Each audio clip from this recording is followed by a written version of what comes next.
ವಿಜಯನಗರ ಜಿಲ್ಲೆ ಕೂಡ್ಲಿಗಿ ಪಟ್ಟಣದ ಆರಾಧ್ಯ ದೈವ ಶ್ರೀ ಕೊತ್ತಲ ಆಂಜನೇಯ ದೇವರ ರಥೋತ್ಸವ ಅತ್ಯಂತ ವಿಜೃಂಭಣೆಯಿಂದ ಜರುಗಿತು. ಮಾರ್ಚ್ 19ರಿಂದ ಮಾರ್ಚ್ 27ರವರೆಗೆ ರಥೋತ್ಸವ ಪೂರ್ವ ವಿವಿಧ ಧಾರ್ಮಿಕ ಕೈಂಕರ್ಯಗಳು ಜರುಗಿದವು. ಬೆಳಗ್ಗೆ ಬ್ರಾಹ್ಮಣ ಮುಹೂರ್ತದಲ್ಲಿ ಸಮುದಾಯದ ಹಿರಿಯ ಪೌರಾಹಿತ್ಯದಲ್ಲಿ ಹಾಗೂ ಹಿರಿಯ ನಾಗರಿಕರ ದೇವಸ್ಥಾನದ ಆಯಾಗಾರರ ಉಪಸ್ಥಿತಿಯಲ್ಲಿ ನೂರಾರು ಭಕ್ತರ ಸಹಭಾಗಿತ್ವದಲ್ಲಿ ಬ್ರಹ್ಮ ರಥೋತ್ಸವ ಜರುಗಿತು. ಸಂಜೆ 6:30ಕ್ಕೆ ಕಳೆದ ವರ್ಷದ ಪಟ ಹರಾಜಿನಲ್ಲಿ ಭಾಗಿಯಾಗಿ ಪಟ ಪಡೆದಿದ್ದಂತಹ ಸುನೀಲ್ ಕುಮಾರ್ ಅವರು ತಾವು ಕಳೆದ ವರ್ಷದಲ್ಲಿ ಕೂಗಿದ್ದ ಪಟ ಹರಾಜು ಹಣವನ್ನು ದೇವಸ್ಥಾನಕ್ಕೆ ಸಮರ್ಪಿಸಿದರು.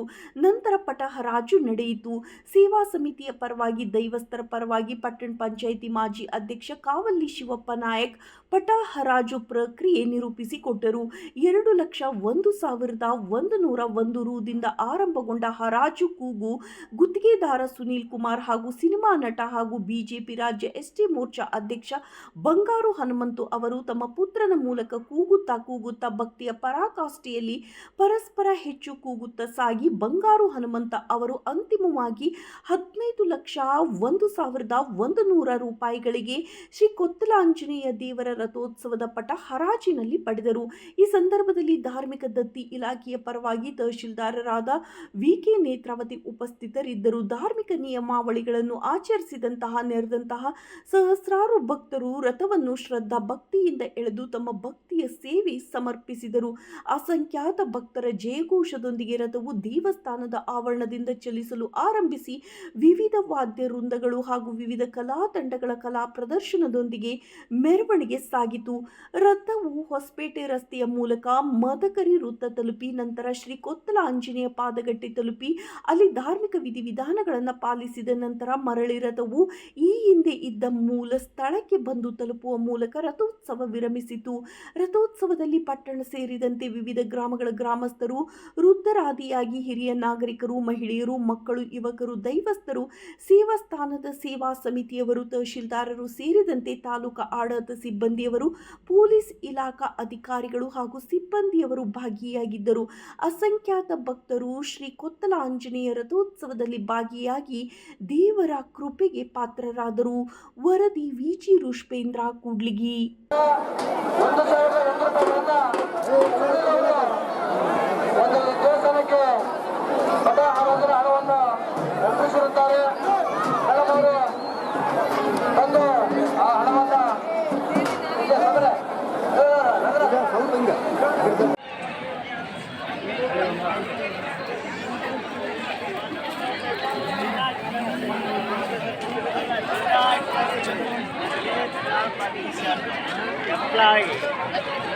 ಆಶ್ರಮದಲ್ಲಿ 4,01,100 ರೂಪಾಯಿಗಳನ್ನ ದೇವಸ್ಥಾನದಲ್ಲಿ ಪಟ ಹರಾಜಿನ ಹಣವನ್ನು ಒಪ್ಪಿಸಿರ್ತಾರೆ. ಎಲ್ಲರೂ ಕೂಡ ಕೊತ್ತಲಾಂಜನೇಯ ಸ್ವಾಮಿ ದೇವಸ್ಥಾನದ ಎಲ್ಲ ಆಡಳಿತ ಮಂಡಳಿ ಮತ್ತು ಸಮಸ್ತ ಭಕ್ತಾದಿಗಳು ಸುನೀಲ್ ಕುಮಾರ್ ಅವರನ್ನ ಒಂದು ವೈಯಕ್ತಿಕವಾಗಿ ಮತ್ತು ಕೊತ್ತಲಾಂಜನೇಯ ಸ್ವಾಮಿ ಪರವಾಗಿ ಅವರು ತುಂಬ ಧನ್ಯವಾದಗಳನ್ನು ಸಲ್ಲಿಸ್ತಾ ಇದ್ದಾರೆ. ಅದೇ ರೀತಿಯಾಗಿ ಪ್ರತಿ ವರ್ಷದಂತೆ ಈ ವರ್ಷವೂ ಕೂಡ ಕೊತ್ತಲಾಂಜನೇಯ ಸ್ವಾಮಿಯ ಪಟ್ಟವನ್ನು ಹಿಡಿದಿರ್ತೀವ.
ನನ್ನ ಸರ್ಕಾರ ಬಾಳೆ